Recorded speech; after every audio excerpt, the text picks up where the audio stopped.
Welcome to Tech Marketer Live, helping you create and capture demand in the enterprise technology market. Now here's your host, Geordie Carswell. All right. Hey, everybody. Geordie here. Happy to have you with us on Tech Marketer Live, a new episode. I'm excited to welcome Joel Klettke. Am I saying that right, Joel? You nailed it. Yeah, you got it. I nailed it. First try. All right. That's awesome. From Case Study Buddy, the founder of Case Study Buddy. A ton of our clients and listeners are in the B2B space. The case studies are a staple. I thought it'd be really interesting to have a conversation about this with the man, the expert on this front. So I'm happy to have you come on. Thanks very much, Joel. Yeah, I'm excited to dig into it all. Awesome. So tell us a little bit just about yourself first, if you could, please, Joel. Yeah, I mean, my career trajectory has kind of gone, I worked at an agency doing SEO and then went out on my own in 2013 and doing copywriting. And it was through that I started doing more conversion focused copywriting and landing pages, websites. And it was on the back of a project for WP Engine that someone on their board said, "Hey, do you do case studies?" And I thought, well, not yet, but for you, definitely. And I gave it a shot. And it was in doing that project that I kind of realized, hey, there are all kinds of challenges in doing these. They are complicated. They can be really tricky, but the upside is massive. And when I looked around at the market, that, well, surely someone's like planted a flag and said, we specialize in this. We're really good at blocking and tackling on all the different areas, all the different disciplines. I came up dry. There was the odd freelancer, but there really wasn't a dedicated team devoted to just solving the problems around us and doing it well and doing it at scale. So just over 7 years, almost 8 years ago, Case Study Buddy was born as a bit of a side project, and we've been learning and growing and trying to get better ever since. Awesome. Well, I think that's a great intro to why the need was there and what you saw in the marketplace. So we agree. We're Case Study Buddy clients ourselves, and so we're excited to learn more about this. So I want to dig right in here about so what are the elements of a truly effective case study? Not just putting something up on the web, but something really effective. For sure. I think at the heart of a really effective story is, number one, a focused intention. It's not a kitchen sink story where every impact and everything that was done and every possible aspect of this thing is explored. It's a story, first and foremost, told with intention. It's aligned with a real business or revenue goal for the company telling it, but it's focused on a very particular narrative. I think the other really important thing is these are human stories. Even though we might be going business to business, even though we're talking about enterprise level or organization level or team level solutions, we're still at the heart of this talking about someone who made a decision, evaluated things, had a pain they acutely felt, took a risk, because every decision in business has some level of risk, got the outcome and the experience that they wanted, and now we're putting them center stage to talk about that.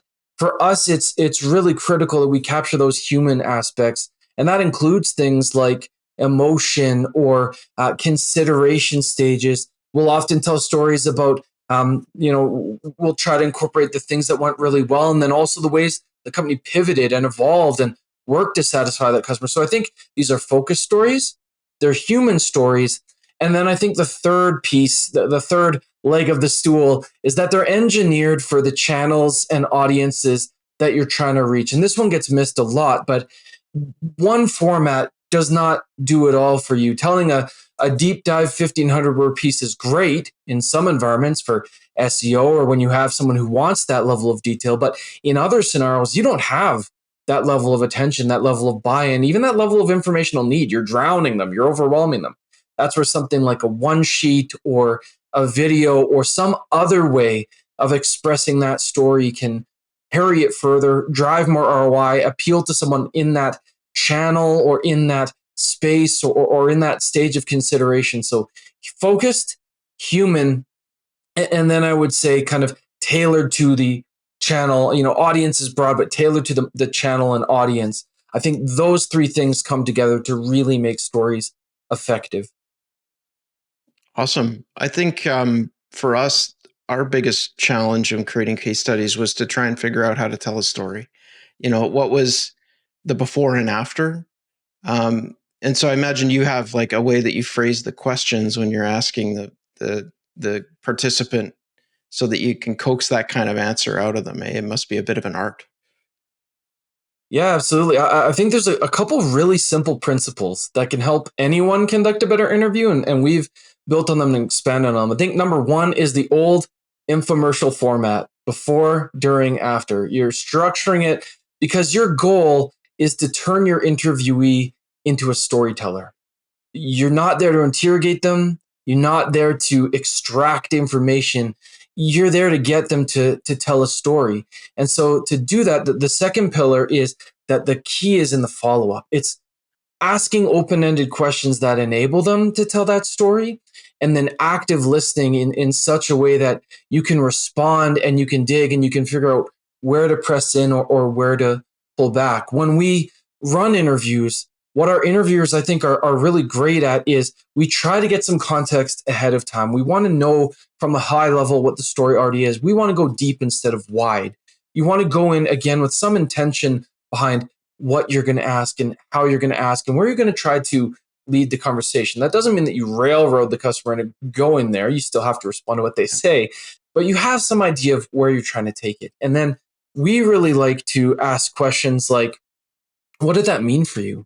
What did that mean for your boss? What did that mean for your department? What did that make possible for you?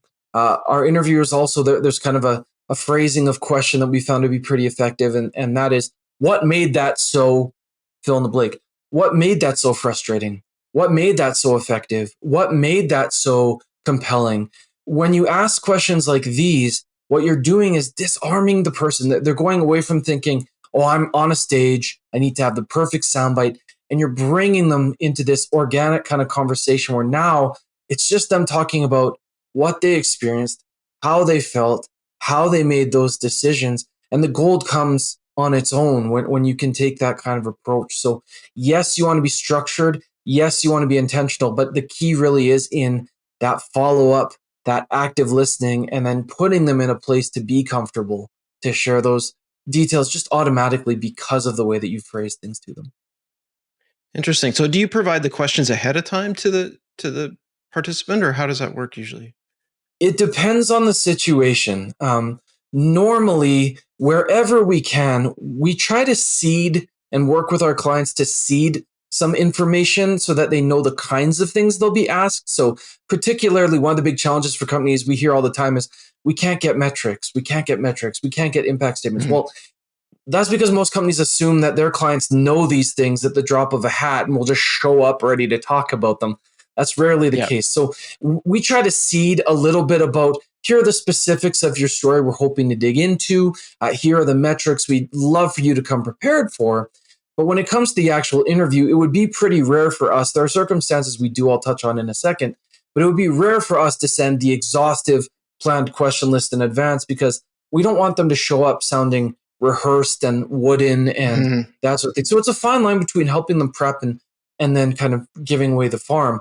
There are cases where either you have to or it is actually in your best interest to share the question set. And particularly there, when you have high stakes video, so for example, you're going to do an on location shoot, you want that Mhm. person to, ideally, you've done a pre interview and you've discovered some of these. Yeah. You want that person to know and be prepared and come ready with sort of what you're going to ask them. You still want to, again, leave room for serendipity and emotion and those kinds of things. The other where you're more forced into it is when legal or PR get involved. So if there's a really heavy-handed PR legal team that's like, we need to know exactly the context and where the bumpers on the bowling alley are, and we need to advise them, then you don't really have a choice. But my advice for companies is give them some specifics in terms of the goal of the story, the metrics you'd like to see.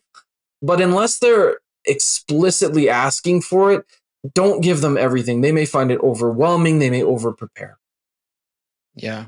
Yeah, I could see if it sounds too scripted, it's just not going to have especially on the video front, right? Like it's Yeah. not going to have the same ring to it. Yeah. I get it. Yeah. Everybody So can tell when they're reading a script, right? Everybody knows that. So we you want to steer them away from that and make them that ties into your previous question too, right? Make them feel confident with the kinds of questions you ask instead of, oh, I have to script my response. Yeah, and I guess too, through the interview, part of it is making them feel comfortable to share, right? Mm-hmm.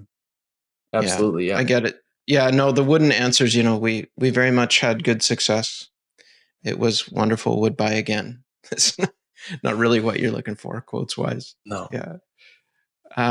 So what are some of the common mistakes that people make when putting together a case study in your experience?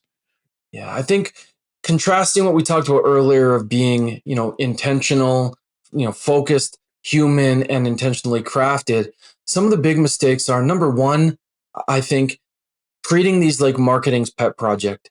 The reality for companies is these are a team sport. Marketing might be the champions responsible for kind of driving the initiative ahead, but they will miss opportunities, real opportunities for ROI, for repurposing, for true value by not consulting with sales or customer success or leadership or what have you. So that's a common mistake, maybe not on a story level, but for programs as a whole, this is not just a marketing function. This is an everybody function. And your stories will be better if you kind of have discussions around what are our goals? What gaps in our content are we trying to fill? What formats are going to enable these different teams to do what they need to do? So one mistake is just leaving it totally up to marketing and not really making it a dialogue. I think the second thing is, part and parcel with the idea of stories are better when they're catered to channels, but most companies, quite honestly, they tell the story one time, one way, in one place. They publish it once, they never promote it again. They hope people just stumble across it. And so this mentality, and the reason that happens often is there's such an effort to get the story in the first place that by the time it goes live, everyone's exhausted and just happy they got the logo or got it out there that they just stop, right? But that lack of having like a program or a plan for where you take it, what you do with it, I think that's a real big mistake.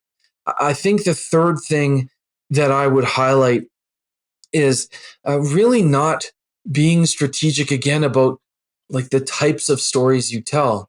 I can name 10 different variations of a case study, everything from switcher stories, highlighting people who left a particular competitor for you. That can enable some campaigns. You can look at playbooks. How does someone, if it's appropriate for your space, tell a story of how, the recipe, how they leveraged your tool or whatever it might be to achieve that result. You can tell stories that are, we call them disambiguator stories, where the classic example I always turn to is there was an industrial air filtration company, and they normally sold into warehouses, manufacturing, fiberglass dust, that type of thing.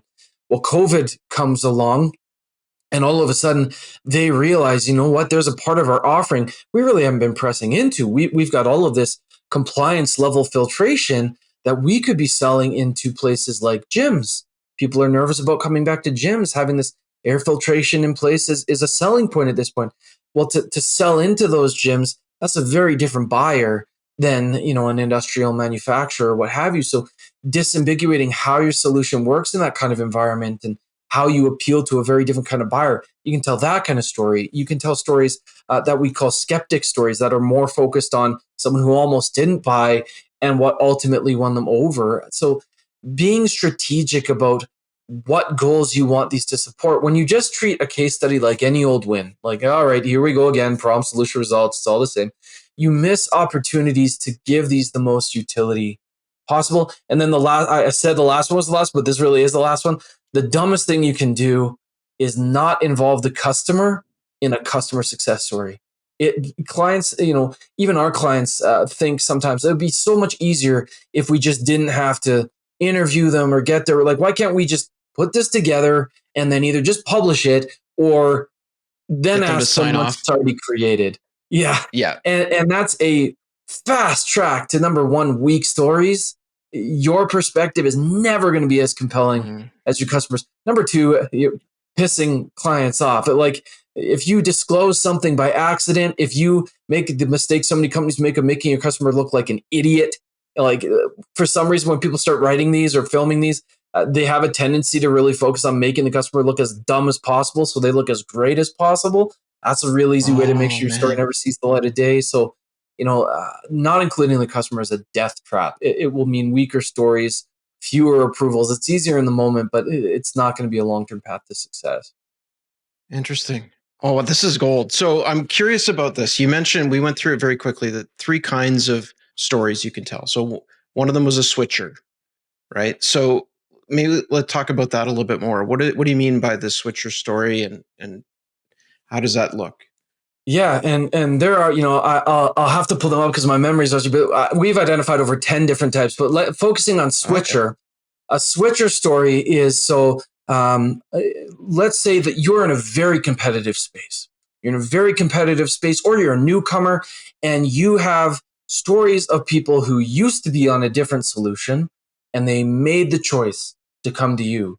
That is a really compelling and really Mm-hmm. unique story because unlike a typical, maybe stereotypical case study, now you have the ability to not only kind of tout your own benefits, but sort of go on the attack. You can use these stories to position yourself against weaknesses in your competition, or position yourself to show the advantages you have or the way you serve a particular market better. Like we've told stories, as an example, HubSpot did a push to have stories where they highlighted people who've moved from Salesforce to HubSpot.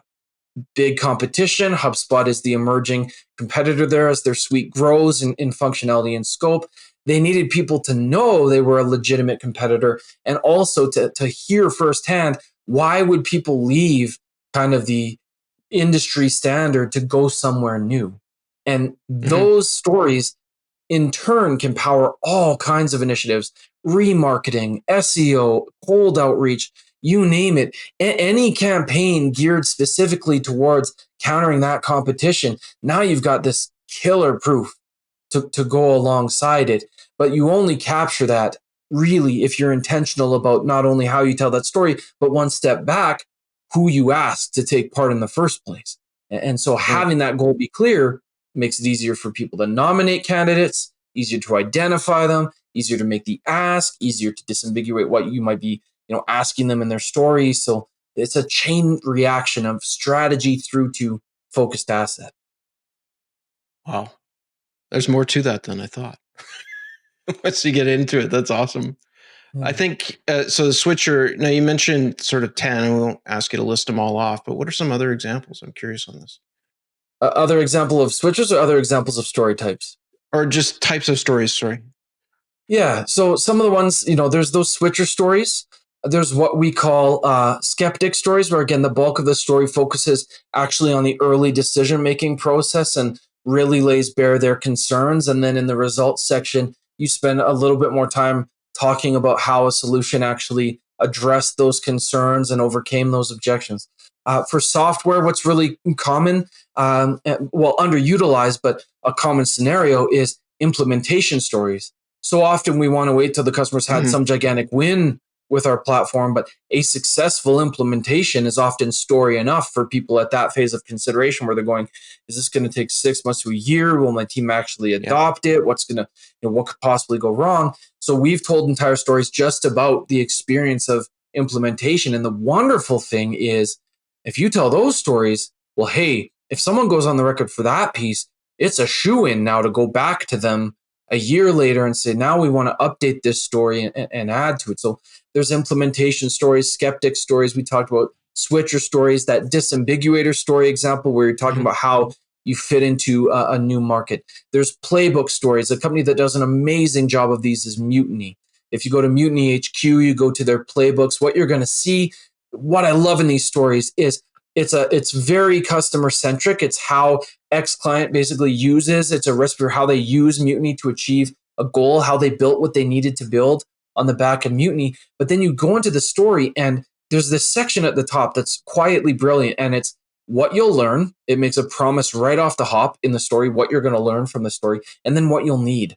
And it shows kind of this is the stack, or these are the things you might need. And then when you Mm-hmm. go into the story, yes, it's a success story practically laid out as you walk through, this is what they did and it was successful, but it's also this very actionable. By the time you get to the end of that, if you're thinking I need to build a similar solution, not only are you convinced that it can work, you're also probably convinced Mutiny can do it. And you, because Mutiny is inherent in the solution, you're going, okay, I need Mutiny. It's part of what I would need to action this. So those playbook stories can be phenomenal. There's also what we would call, these are again less common, but buying board stories. So this would be like a multi-perspective. Often in B2B, you've got a whole bunch of people with a whole bunch of considerations all Committee, wanting, yeah. to, yeah.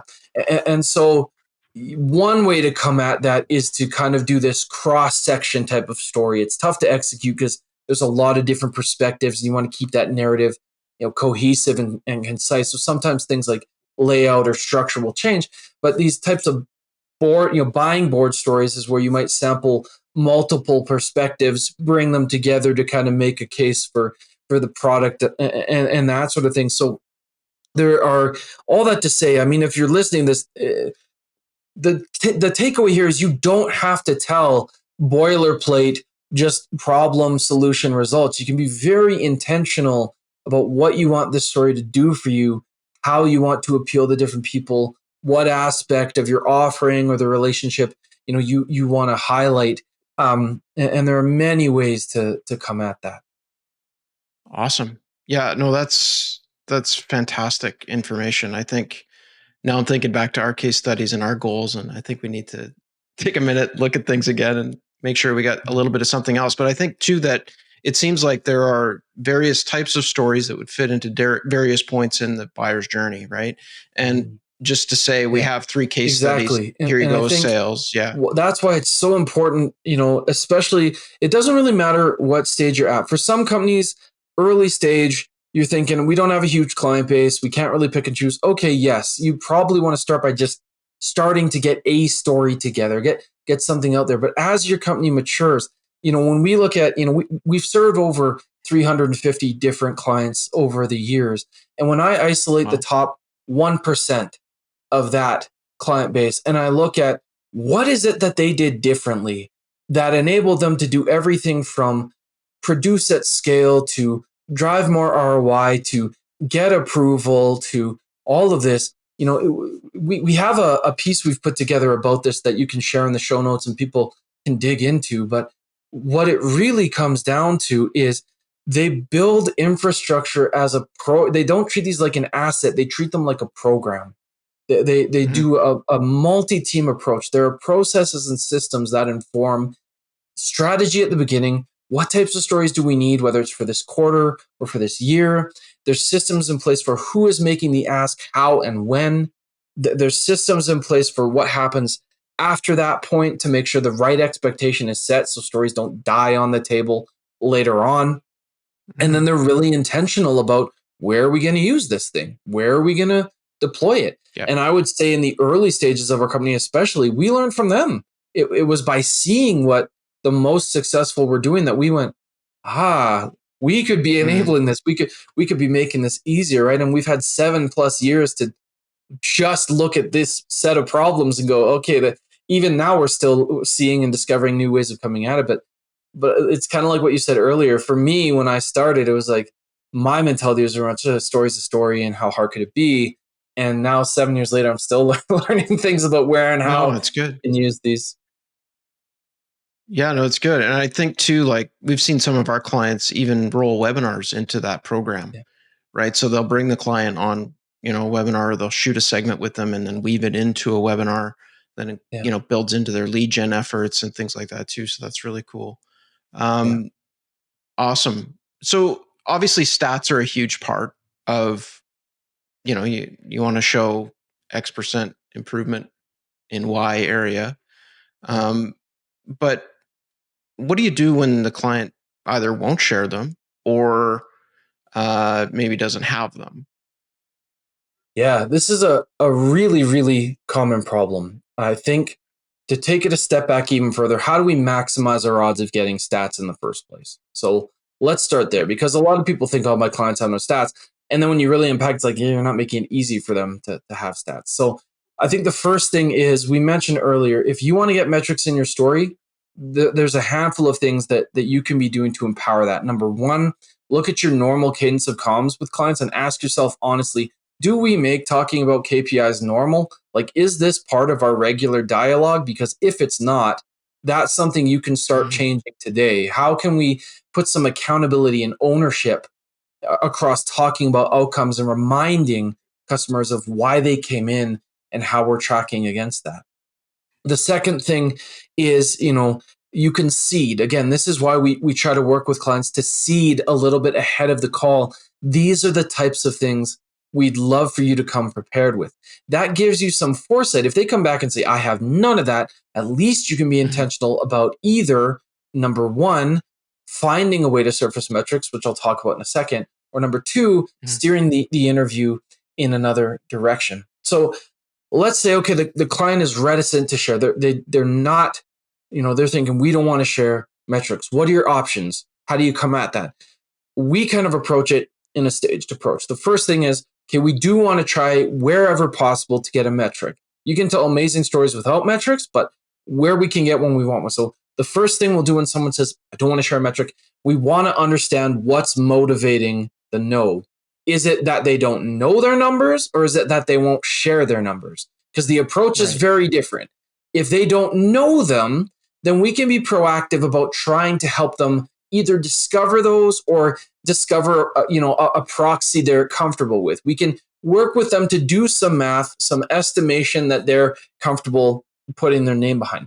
If they won't share their numbers, our options are similar but different. We may start with them by saying, is there a way we can treat the number that feels less sensitive to you? Instead of saying this specific financial metric, could we give a range? Could we give a percentage? Could we extrapolate? Is there a way, in an extreme case, could we, this is going to sound bonkers, I know we might talk about anonymous later, but could we anonymize the story in favor of preserving the metric and going really deep into the methodology? Sometimes that trade-off is worth it. But in the absence of metrics, let's say no matter what you do, a metric's not going to show up. You just know, okay, they're not tracking or they're not comfortable. What can you do to tell a really great story? Again, that comes back down to your goals. I think we have to remember that metrics get the clicks, they might get the eyeballs, but purchase decisions aren't just made by metrics. When I consider who I want to hire as an agency, yes, my concern is, can they get results? But my other concerns are things like, how do they communicate?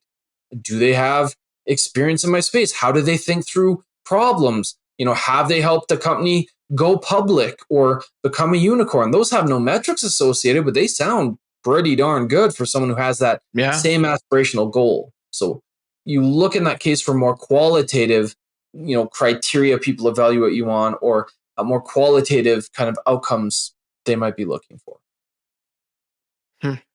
Interesting. I never thought about let's intentionally anonymize this if it makes her, that we can get it done, right? Which, wow, that's a great idea. Yeah. No, please go ahead. Yeah, like I say, it's rare, but I have seen situations where, again, the trade-off is worth it. And what I mean by that is, let's say you have achieved like a really great outcome for someone that's really metrics driven, and their concern is sensitivity. Well, sometimes anonymity is a gift, because if they know they're not going to be named, well, now the gloves are really off. You can still preserve quotes from them in the story because you can attribute them a little bit differently. But when a client knows they're going to be anonymous and knows that things like their strategy or whatever won't be attributed back to them, won't be exposed, sometimes that grants you the ability to go really, really deep in terms of metrics, in terms of methodology, in terms of strategy. Sometimes the trade-off is there where you can really put what you did and your thinking and your strategy on display. And that trade-off, handled well, yes, you lose the logo, but you can still tell a really compelling and believable story. The trade-off is the detail. And sometimes that's a trade-off worth making. Interesting. Like, I think if we just peel into this, like, we have a lot of cybersecurity companies that are clients of ours, and any, CISO or any, senior mature IT person is not going to likely disclose what tool they're using and paint a target on their back. And so you end up with, a lot of cybersecurity solutions providers or companies that find that we just can't get past the anonymous thing. And so there's kind of this like kind of giving up and going, well, it's just not possible. But I like that idea that maybe you can lean into it. And maybe you could even say at the beginning, as you know, most organizations are not going to disclose who they're using for X, Y, and Z. However, we have an organization who would like to tell a story, and they're going to remain anonymous for obvious reasons. And just lean into it. Totally. So what I love that this naturally went here, because one client that we do a lot of work for cybersecurity, and one of our clients in this space, we've done over 80 stories. They're a cybersecurity company, and they have over, at this point, I think we may even be past 100 case studies. And it's exactly what you're saying. When the expectation in the space is that of anonymity, it's no longer a hindrance, because now you're on an even playing field. If I, as a lead, am going, I would never go on the record, I'm okay with someone else not going on the record. And we do exactly actually what you described. We lead in the story by saying that, the names and roles and of this story have been anonymized by request. And still people relate to that, right? They understand it. People, we tend to treat markets like these just, totally mindless beings who have, no real thought process behind the way they consume content, but people get it. They understand. And if I'm, the CEO of Walmart or whatever it might be, I know we've got policies internally against name stories and going on the record in that way. So for me to see that you've called out that a major retailer, an international retailer, didn't want to put their name to, well, okay, I can live with that. I get it. And that doesn't need to undermine the credibility of the story. Yeah, no, I think that makes perfect sense. And I think too, you're seeing clients, it's not just cybersecurity. Like a lot are just simply not willing to go there just because they don't, there's sensitive information, especially if metrics are shared. But if you can take those shackles off, just lean into it and, maybe have a good result. Definitely. Yeah. Now let's talk a little bit about video versus written. So obviously it's a do both, but video is a challenge. So, not everybody's going to get a sit down opportunity. How do you guys approach video with prospects? Yeah, people are really polarized on this topic. There are people that will tell you, don't even bother with written. Nobody reads these days. A video is going to carry the whole story. And it's, if you put anything written together, it's just going to get ignored. And so we kind of smile along with that. And then we look at our clients who have deployed, they'll track influenced ARR against a handful of stories we've done. And it's in the millions. Or people are actually consuming this. And then on the opposite end of the spectrum, you have people that just don't invest in video because, like you say, it's more expensive or it's more inconvenient, or they block their own shot and say, oh, clients will never get in front of a camera. That's just not who they are. So I think, number one, a shift in mentality benefits everybody here. Video is an amazing medium, and sometimes it's the best. No other medium is going to give you the body language, the voice and tone. They're literally, sitting or standing there advocating for you. And so whenever video is a possibility, absolutely, I recommend chasing it. But at the same time, we need to recognize video's got its own limitations. Oftentimes, a one sheet in a cold sale scenario, if a video shows up in your inbox from a company you've never heard of, that is for some people an instant red flag. But I'm not going to click that. There's some kind of weird tracking. They're going to see I open it, whatever it might be. One sheet might do you better. So when we talk about operationalizing video, and knowing that the bar is a little bit higher, or the perceived friction is a little bit higher, how do we come at that? I think the first thing I'd say is we are living in the video era. It's difficult at this, it's more rare at this point for someone to really be against getting on camera in some way. They may be nervous about it, but most people have taken a Zoom call, or they've been part of these different things. And so, people are more comfortable with video than ever. I think when you're pitching video, you want to make sure, pitching involvement in video, you want to make sure, go out of your way to make sure that they feel a sense of comfort and a sense of control. A sense of control is letting them know, you're going to have an opportunity to review, make sure you're comfortable with how you're presented. We advise that with every format we do, but video, it's just as important. And then comfort, you build comfort by demonstrating that there's a thought process and you've thought of ways to make them comfortable. So for us, that's little things like letting them know there's going to be a producer there who, is there to make you look and sound your best and ensure you come across really well. For live events, for example, it's about creating an environment. Small little things that you would think wouldn't matter, like charging stations or Wi-Fi or some refreshments, or again, the presence of a producer. All of these are little things that help put people at ease.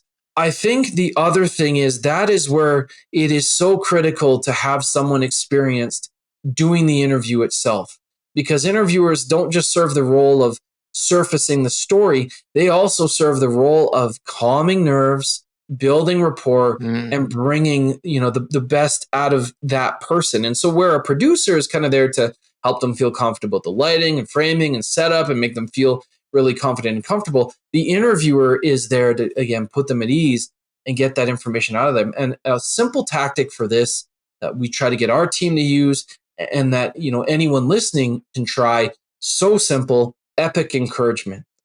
When someone's on camera or in any interview, they are thinking to themselves, am I giving you what you need? Are my responses good? Am I telling a good story? Is this going well?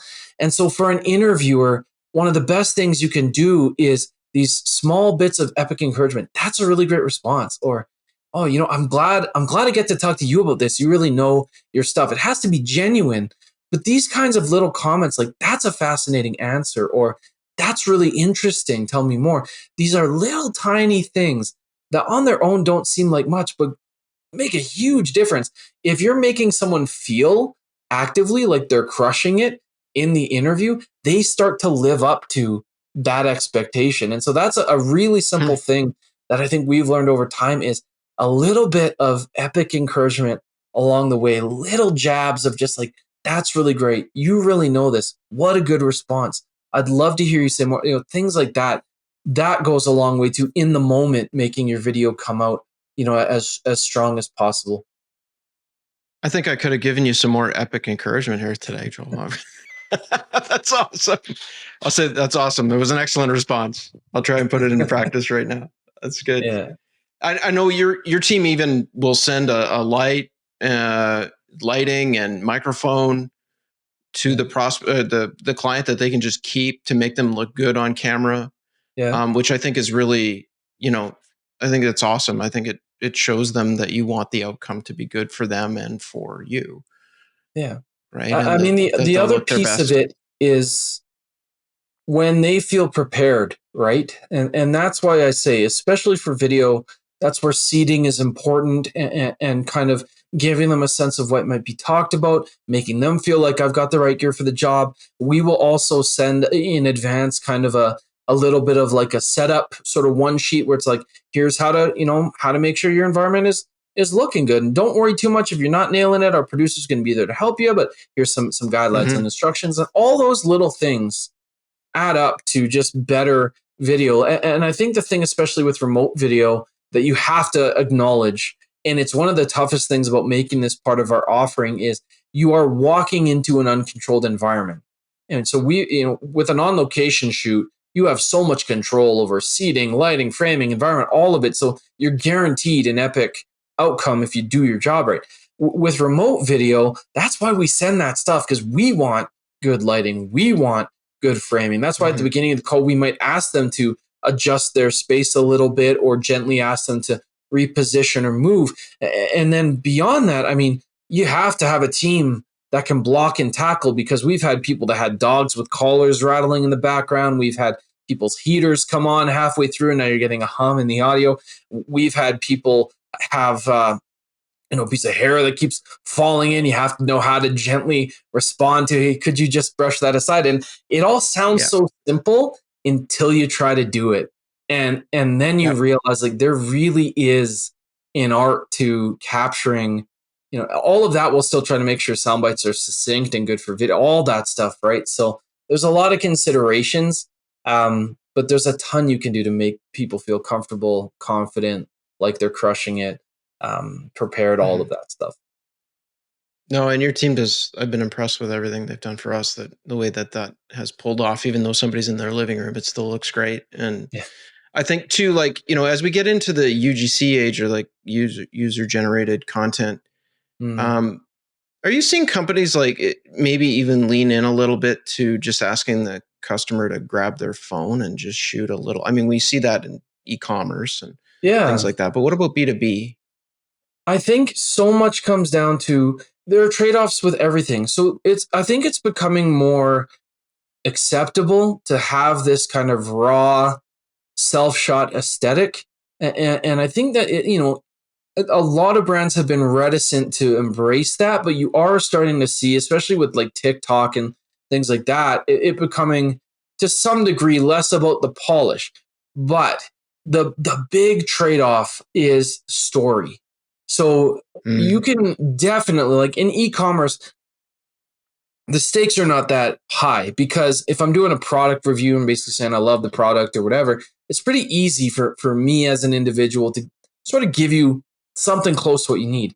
The tricky thing is the trade-off you make when you go asynchronous versus live interview is with asynchronous, you get what you get and you don't get upset.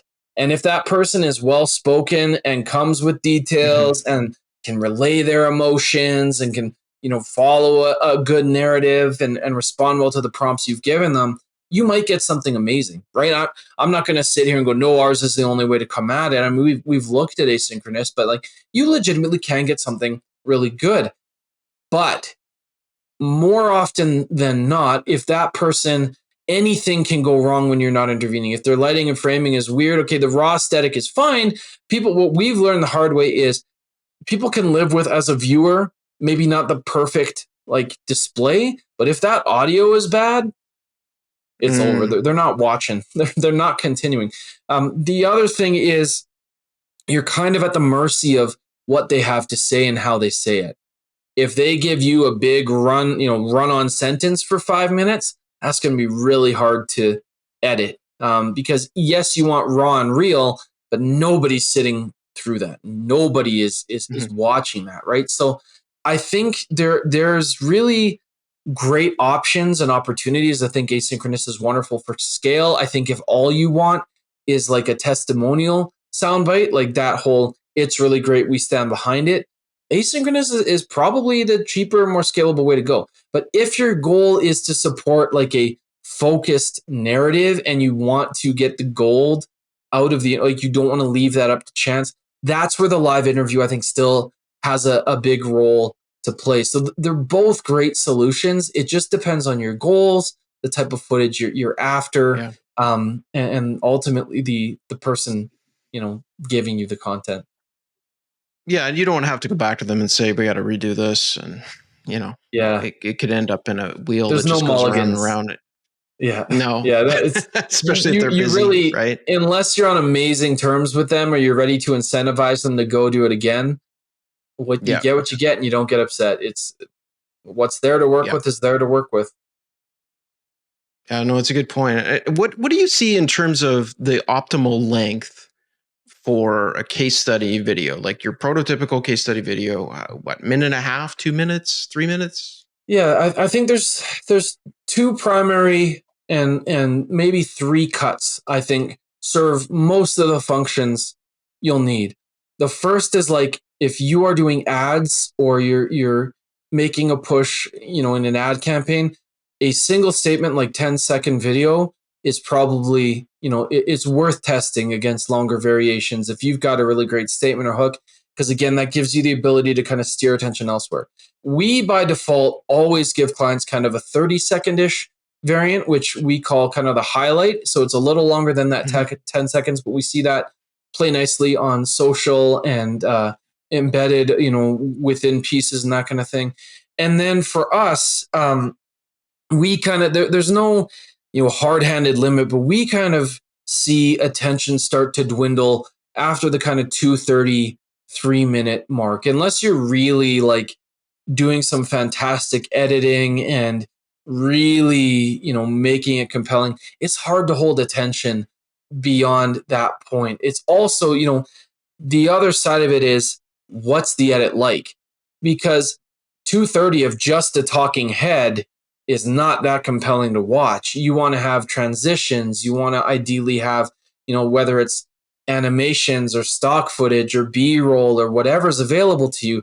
You want to try to, even with remote video, vary it up a bit so that I'm entertained, I'm engaged. There's something different for me to look at. So even when you're pressing into those longer versions, 2-minute, 30, 3-minute, beyond, the importance of great editing just continues to increase. I think there's some interesting emerging stuff happening. So for example, what we're starting to see people play with, I wouldn't say it's, standard or perfected by any means, but we're starting to see people produce video that kind of has the ability to jump straight to the question you have or the content you want or the role that you relate to. So there's some interesting technical solutions coming out where you can have these like 10-minute videos, but it's this almost choose your own adventure type of experience where based on what you want to learn next, it takes you to different spots in the video. And I think that's cool. And I'm curious to play around with it.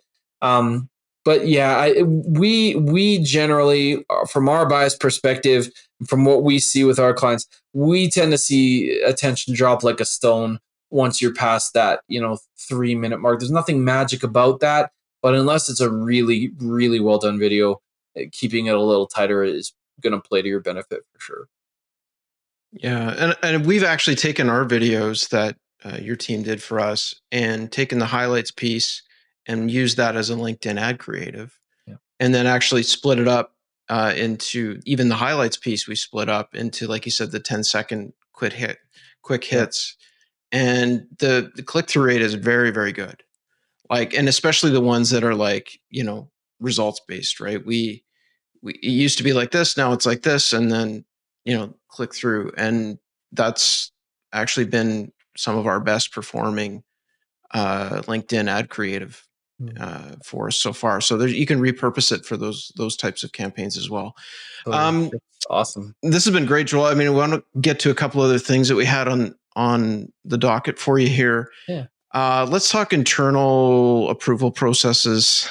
Trying to get this thing okayed to go out. Your participant might be all over it, but their legal team, their management, their whatever.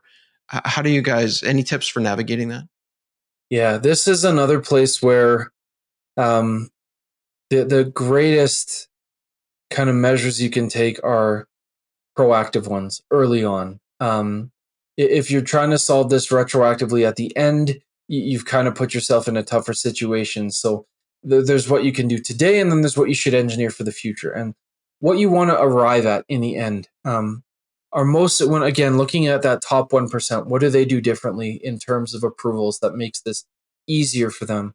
I think number one, we've seen them take kind of a, especially in the enterprise, escalating approach to the ask in the first place. So for initial buy-in, they don't just dump this all on a client's head with like a giant email with a whole bunch of, will you do this? Will you do that? They stage the ask. And normally the first email or the first call might be just to gauge overall interest. If the stars aligned, would this be something you would be open to participating in? Something every company can do and start doing today to improve their approval rates is you need some means of empowering your point of contact to sell this internally and make people aware of what's going on. One of the simplest ways you can do that is give them a pitch packet. Give them like a one sheet that basically says, this is the process, this is what's covered, this is what we're angling for, and this is where it might be used. And also make sure to detail you have, final say in what goes live, and it's going to be convenient. And so arming your point of contact, because what people don't realize is that often in B2B especially, they're using up some of their internal capital for you. They're going to bat. They've got some equity they've built up internally. They're putting their neck out for you. The easier you can make that for them to say, hey, PR, hey, legal, I'd like to take part in this. Here is a quick packet outlining, what they're hoping to do and how it might be used and the types we might be asked and so on and so forth. That makes it easier for them to route, because sometimes you hear that, it's not going to get approved. They're not even asking. They just don't want to expend that capital to try to do it. It's so overwhelming for them. They don't do it. There's a really awesome tie into webinars. Actually, something we've learned over time is it can, especially in sensitive spaces, it can be easier to get your client on a stage than in an interview. It can be easier to get them to agree to do a webinar where they are teaching and naturally dovetail some kind of story or endorsement into that than to lead with a case study.